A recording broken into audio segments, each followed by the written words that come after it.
அம்பேத்கருடைய நினைவு நாளை தேர்வு செய்து அந்த நாளில் இந்திய அரசியலில் ஒரு பதற்றத்தை அவர்கள் உருவாக்கினார். ஏப்ரல் 16 புரட்சியாளர் அம்பேத்கர் பிறந்த நாள், டிசம்பர் 6 புரட்சியாளர் அம்பேத்கர் நினைவு நாள். இந்த 2 நாட்களிலும் ஒட்டுமொத்த இந்தியாவில் இருக்கிற ஒடுக்கப்பட்ட மக்கள், கோடானு கோடி மக்கள் எழுச்சி பெற்று வீதிக்கு வருகிறார்கள். இதுதான் ஆளும் கும்பலால் ஜீரணிக்க முடியவில்லை, சகித்துக் கொள்ள முடியவில்லை. நேற்றும் இன்றைக்கும் சென்னை மாநகரத்தில் காவல்துறையோடு நமது தோழர்கள் மல்லு கட்டிக் கொண்டிருக்கிறார்கள். புரட்சியாளர் அம்பேத்கர் உருவம் பொறித்த டிஜிட்டல் பேனர்களை வைக்க முடியவில்லை. ஆகஸ்ட் 17 பிறந்த நாளின் போது சென்னை மாநகரம் முழுக்க ஏறத்தாழ 2000க்கும் மேற்பட்ட பேனர்களை காவல்துறையினர் கிழித்தார்கள். அதற்கு என்ன காரணம் சொன்னார்கள் என்றால், அந்த டிஜிட்டல் பேனர்களிலே பிரபாகரன் படம் இருந்தது என்று சொன்னார்கள். தமிழீழ தேசிய தலைவர் மேதகு பிரபாகரன் அவர்களின் திருவுருவப் படங்களை பொறித்து விடுதலை சிறுத்தைகள் ஆங்காங்கே பதாகைகளை வைத்த காரணத்தினால் அது சட்டம் ஒழுங்கை பாதிக்க செய்யும் என்று ஒரு நொண்டி சாக்கு சொன்னார்கள். நாமும் அதை ஏற்றுக்கொண்டோம். ஆனால் நேற்றும் இன்றும் வைக்கப்பட்ட பதாகைகளை அவர்கள் ஏன் அப்புறப்படுத்தினார்? ஏன் கட்டவிடாமல் தடுத்தார்? இந்த இடத்தில் இருந்து மேடை போடுகிற போது கூட இந்த அளவில் தான் மேடை போட வேண்டும் என்று காவல்துறை வந்து நெருக்கடி தந்திருக்கிறது.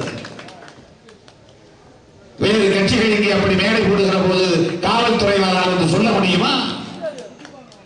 புரட்சியாளர் அம்பேத்கர் அவர்களின் நினைவு நாளின் விளம்பரங்களை கூட இவர்களால் அங்கீகரிக்க முடியவில்லை. அதற்கு 2 காரணம். ஒன்று, தலித்துகள் எழுச்சி பெற்று வீதிக்கு வருகிறார்கள் சிறுத்தைகளாய். இன்னொரு காரணம், தலித்துகளோடு இஸ்லாமியர்களும் சேர்கிறார்கள் சிறுத்தைகளாய் என்பதுதான்.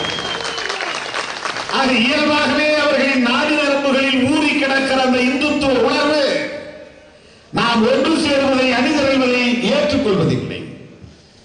அப்படித்தான் காங்கிரசும் பாரதிய ஜனதாவும் தனித்தனி கட்சிகளே தவிர, அரசியல் ரீதியாக அவர்கள் பகைவர்களே தவிர, இந்துத்துவாவை உள்வாங்கியவர்கள் தான். இவர் பிஜேபி வாஜ்பாய், அவர் காங்கிரஸ் நரசிம்மராவ். காங்கிரஸிலே இருக்கிற பிஜேபி காரர் நரசிம்மராவ், பிஜேபியிலே இருக்கிற காங்கிரஸ் காரர் வாஜ்பாய். அவ்வளவுதான் வேறுபாடு. கொள்கைகளிலே அவர்களுக்கு மிகப்பெரிய வேறுபாடு எதுவும் கிடையாது. இதை முதலில் நாம் புரிந்து கொள்ள வேண்டும். ஆக கொள்கை அளவிலே இந்துத்துவத்தை எதிர்த்து கலகம் செய்த ஒரே தலைவர் புரட்சியாளர் அம்பேத்கர் அவர்கள். இங்கே சலீம் பேசும்போது வட்டமேசை மாநாட்டை பற்றி சொன்னார். அந்த வட்டமேசை மாநாட்டிலே காந்தியடிகளுக்கும் புரட்சியாளர் அம்பேத்கர் அவர்களுக்கும் நேருக்கு நேர் மோதல் நடந்தது. நேருக்கு நேர் மோதல் நடந்தது.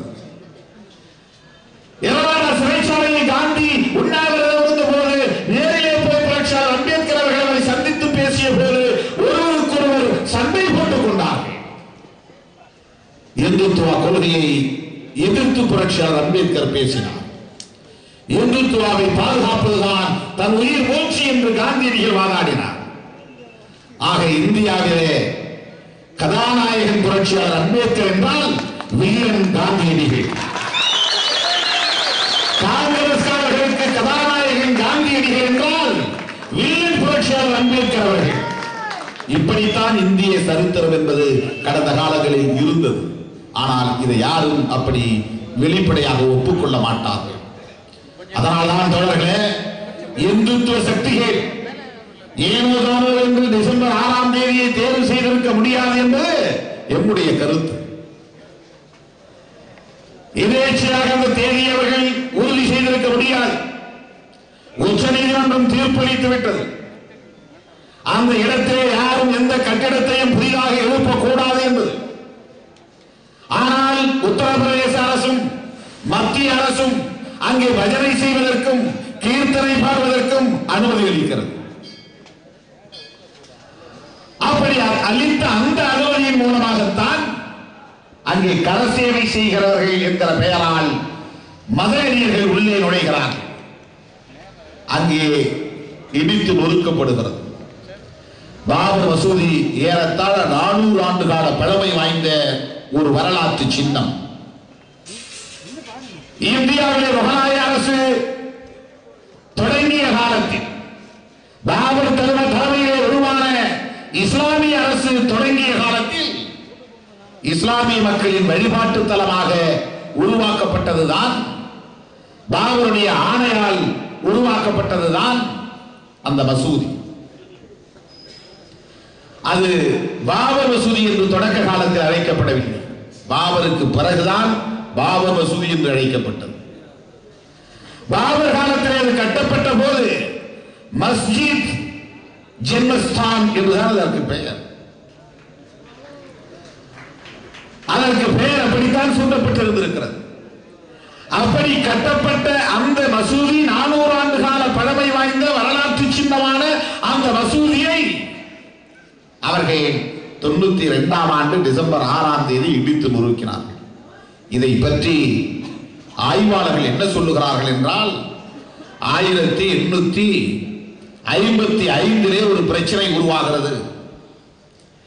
அயோத்தியாவில் அனுமான் கார்கி என்கிற இடத்தில் ஏற்கனவே ஒரு பள்ளிவாசல் இருந்தது.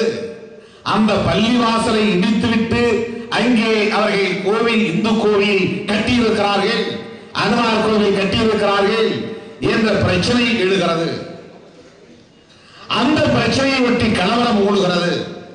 அந்த கலவரத்தில் 200 இஸ்லாமியர்கள் கொல்லப்படுகிறார்கள். அப்படிப்பட்ட அந்த சூழலிலே பிரச்சனையை திசை திருப்புவதற்காக பாபர் மசூதிக்கு முன்னால் ராமர் பிறந்த இடம் இருக்கிறது, அங்கே நாங்கள் ராமர் கோவிலை கட்ட விரும்புகிறோம் என்று அந்த காலத்தில் எழுப்பப்பட்ட திசை திருப்பப்பட்ட பிரச்சனை தான் மெல்ல மெல்ல மசூதியே ராமர் பிறந்த இடத்தில் தான் கட்டப்பட்டது என்று திசை திருப்பப்பட்டதாக சொல்லப்படுகிறது. பாபர் மசூதிக்கு முன்னால் ஒரு இடத்திலே ராம் சாமுத்ரா என்று அதற்கு பெயர் சூட்டி அங்கு ராமன் பிறந்த இடம் அதுதான், ஆகவே அந்த இடத்தில் ராமனுக்கு கோவில் கட்ட விரும்புகிறோம் என்று இடக்கு முடக்குவாதம் செய்திருக்கிறார்கள், நெருக்கடியை தந்திருக்கிறார்கள். அந்த காலகட்டத்தில் வெள்ளைக்காரன் ஆட்சியில் இருந்த போது இது வேண்டும் என்றே நீங்கள் திட்டமிட்டு ஒரு மதவெறியின் அடிப்படையில் கலவரத்தை தூண்டுவதற்காக இதை செய்கிறீர்கள், அனுமதிக்க முடியாது என்று அப்போதே அனுமதி மறுக்கப்பட்டிருக்கிறது.